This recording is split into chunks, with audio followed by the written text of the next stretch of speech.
أعوذ بالله من الشيطان الرجيم بسم الله الرحمن الرحيم. സൂറത്തുൽ ളുഹ. അല്ലാഹു സുബ്ഹാനഹു വ തആല അവൻ്റെ ഹബീബായ റസൂലിന് ആശ്വാസവാക്കുകൾ നൽകിക്കൊണ്ട് അവനോടൊപ്പം ചേർത്ത് നിർത്തുന്ന സൂറത്താണ് സൂറത്തുൽ ളുഹ. അള്ളാഹു പറയുന്നു, വല്ലുഹ, പകൽ വെളിച്ചമാണ് ഈ സത്യം. അള്ളാഹുവിൻ്റെ തന്നെ അപാരമായ അനുഗ്രഹങ്ങളിൽപ്പെട്ട പകലിനെ പിടിച്ച് സത്യം ചെയ്തുകൊണ്ടാണ് സൂറത്തുൽ ളുഹ തുടങ്ങുന്നത്. മനുഷ്യനെ ചുട്ടുപൊള്ളിക്കാത്ത ശക്തി കുറഞ്ഞ ഇളം ചൂടിനെയാണ് ളുഹ എന്ന് പറയുന്നത്. അഥവാ മനസ്സിന് കുളിർമ നൽകുന്ന, പ്രകാശിച്ചു നിൽക്കുന്ന ഇളം ചൂടുള്ള സൂര്യ വെളിച്ചമാണ് അതുകൊണ്ട് അർത്ഥമാക്കുന്നത്. വീണ്ടും അള്ളാഹു സത്യം ചെയ്തുകൊണ്ട് പറയുന്നു, വല്ലൈലി ഇദാ സജാ, ശാന്തമായി കൊണ്ടിരിക്കുന്ന രാത്രിയാണ് ഈ സത്യം. വിശാലമായ അർത്ഥം ഉൾക്കൊള്ളുന്ന പദമാണ് സജ. അറബി ഭാഷയിൽ സജ എന്നാൽ തിരമാലകളെല്ലാം നിലച്ച് ശബ്ദമൊന്നും കേൾക്കാത്ത ശാന്തമായ കടലിൻ്റെ അവസ്ഥയാണ് പറയാറുള്ളത്. അങ്ങനെ നോക്കുമ്പോൾ കാറ്റെല്ലാം അടങ്ങിയ, ഇലകളുടെ അനക്കങ്ങളെല്ലാം ഒതുങ്ങിയ, പൂർണ്ണമായ നിശബ്ദത നിറഞ്ഞ ഒരു രാത്രി. ആ രാത്രിയാണ് ഈ സത്യം. ഇങ്ങനെ ഇവ രണ്ടിനെയും, അഥവാ പകലിനെയും രാത്രിയെയും പിടിച്ച് സത്യം ചെയ്തുകൊണ്ടാണ് അള്ളാഹു ഈ സൂറത്ത് തുടങ്ങുന്നത്. എന്തുകൊണ്ടായിരിക്കും അള്ളാഹു ഇവയെ സത്യം ചെയ്തുകൊണ്ട് തുടങ്ങിയത്? അതിൻ്റെ കാരണം എന്തായിരിക്കും? അത് അന്വേഷിച്ച് ചെല്ലുമ്പോൾ ഏറെ സുന്ദരമായ ആശയങ്ങൾ നമുക്കതിൽ കണ്ടെത്താനാവും. ഒരുപക്ഷെ അള്ളാഹു അവൻ്റെ റസൂലിന് നൽകുന്ന വഹി ആയിരിക്കാം പകൽ വെളിച്ചം എന്നതുകൊണ്ട് അർത്ഥമാക്കുന്നത്. പ്രയാസങ്ങളും വഴികേടും നിറഞ്ഞ രാത്രിയിൽ നിന്ന്, ആ കൂരിരുട്ടിൽ നിന്ന് റസൂലിന് സന്തോഷം പകരുന്ന, പ്രകാശം നൽകുന്ന വഹിയാകുന്ന ഖുർആൻ്റെ വെളിച്ചം, ഖുർആനാകുന്ന ആ നൂറ്, ആ വെളിച്ചത്തിനെ പിടിച്ചാണ് അള്ളാഹു സത്യം ചെയ്യുന്നത്. രാത്രിയും അതുപോലെ തന്നെ, അതിനും വഹിയുമായി നല്ല ബന്ധമുണ്ട്. രാത്രിയെ ജീവനുള്ളതാക്കിയ മനുഷ്യനാണ് നബി സല്ലല്ലാഹു അലൈഹി വസല്ലം. വെളിച്ചമാകുന്ന വഹിയെ ഓതിക്കൊണ്ട്, ഖുർആൻ പാരായണം ചെയ്തുകൊണ്ട് ആ രാത്രി സമയങ്ങളിലാണ് റസൂൽ കാലുകൾ പൊട്ടുവോളം എഴുന്നേറ്റ് നിന്ന് നമസ്കരിച്ചിരുന്നത്.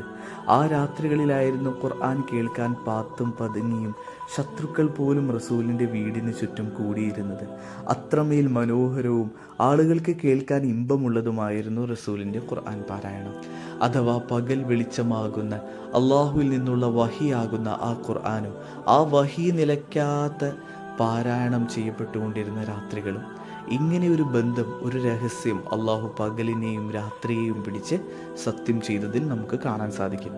ഒരുപക്ഷെ ഇവയെ പിടിച്ച് സത്യം ചെയ്തതിൻ്റെ ആശയം ഇങ്ങനെയുമാവാം. റസൂലിന് വഹി ഇറങ്ങുന്ന സന്ദർഭത്തെക്കുറിച്ച് നമ്മൾ ചിലരൊക്കെ കേട്ടിട്ടുണ്ടാവും. ചില സമയങ്ങളിൽ റസൂലിൻ്റെ കാൽമുട്ടുകൾ പൊട്ടിപ്പോയേക്കാവുന്ന ശക്തമായ രീതിയിൽ ജിബ്രീലിൽ നിന്ന് റസൂലിന് വഹി ഇറങ്ങുമായിരുന്നു.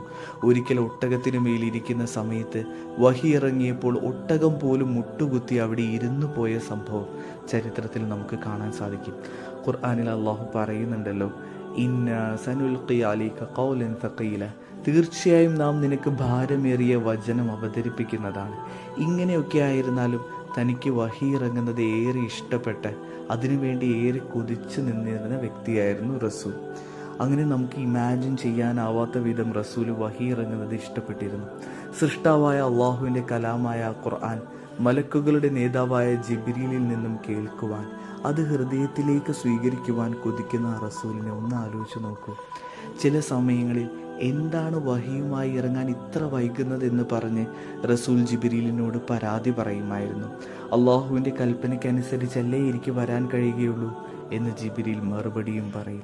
ഇങ്ങനെ വഹി ലഭിക്കാനായി നബി സല്ലല്ലാഹു അലൈഹി വസല്ലം ഏറെ ധൃതി കൂട്ടുമായിരുന്നു. അപ്പോഴാണ് പെട്ടെന്ന് വഹി ഇറങ്ങുന്നത് നിന്നുപോയത്. അപ്പോൾ അങ്ങേയറ്റത്തെ ദുഃഖം റസൂലിന് അനുഭവപ്പെട്ടു. ചിലപ്പോൾ താങ്കൾ ധൃതി കാണിച്ചത് കൊണ്ടായിരിക്കും അള്ളാഹു ഇങ്ങനെ ചെയ്തതെന്ന് ഭാര്യ ഖദീജ റളിയല്ലാഹു അൻഹ സ്നേഹത്തോടെ റസൂലിനോട് പറഞ്ഞു. അതിനു പുറമെ ശത്രുക്കളിൽ നിന്നുള്ള ശക്തമായ പരിഹാസങ്ങളും, റസൂലിൻ്റെ അയൽവാസികളായ അബൂലഹബും ഭാര്യ ഉമ്മു ജമീലുമെല്ലാം റസൂലിന് കുത്തി നോവിക്കുന്ന വിധത്തിൽ ഇങ്ങനെ പറയുന്നുണ്ട്, എന്താണ് മുഹമ്മദ്, നിന്റെ ചെകുത്താൻ നിന്നെ ഉപേക്ഷിച്ചുവോ? നീ വീണ്ടും അനാഥനായോ എന്നൊക്കെ അവർ പറഞ്ഞ് പരിഹസിക്കുമായിരുന്നു. ഇങ്ങനെ ഒരു ഭാഗത്ത് നിന്ന് ആശ്വാസവാക്കുകൾ നൽകിക്കൊണ്ട് ഖദീജ റളിയല്ലാഹു അൻഹയും മറുഭാഗത്ത് റസൂലിനെ അങ്ങേയറ്റം വേദനിപ്പിക്കുന്ന കുത്തുവാക്കുകളും പരിഹാസങ്ങളുമായി ശത്രുക്കളും. അപ്പോഴത്തെ റസൂലിൻ്റെ അവസ്ഥ ഒന്ന് ആലോചിച്ച് നോക്കൂ. എത്രത്തോളം വിഷമമുണ്ടായി കാണും. താൻ ഏറെ കൊതിച്ചിരുന്ന ഇഷ്ടപ്പെട്ടിരുന്ന ആ വഹി ഇറങ്ങിയിട്ട് ദിവസങ്ങൾ പിന്നിട്ടിരിക്കുകയാണ്. എന്താണ് കാരണമെന്നറിയാതെ വിഷമിച്ചിരിക്കുന്ന റസൂൽ. വഹി ഇറങ്ങിക്കൊണ്ടിരുന്ന പകലുകൾ, അത് ഓതിക്കൊണ്ടിരുന്ന രാത്രികൾ. എന്നാൽ ഇപ്പോൾ ആ വഹി പെട്ടെന്ന് നിന്നു പോയിരിക്കുന്നു. പിന്നെ റസൂലിന് പകലെന്നോ രാത്രിയെന്നോ ഇല്ല. വഹിയില്ലാത്ത രാപ്പകലുകൾ, ജീവനില്ലാത്ത ദിനങ്ങളെ പോലെയായി.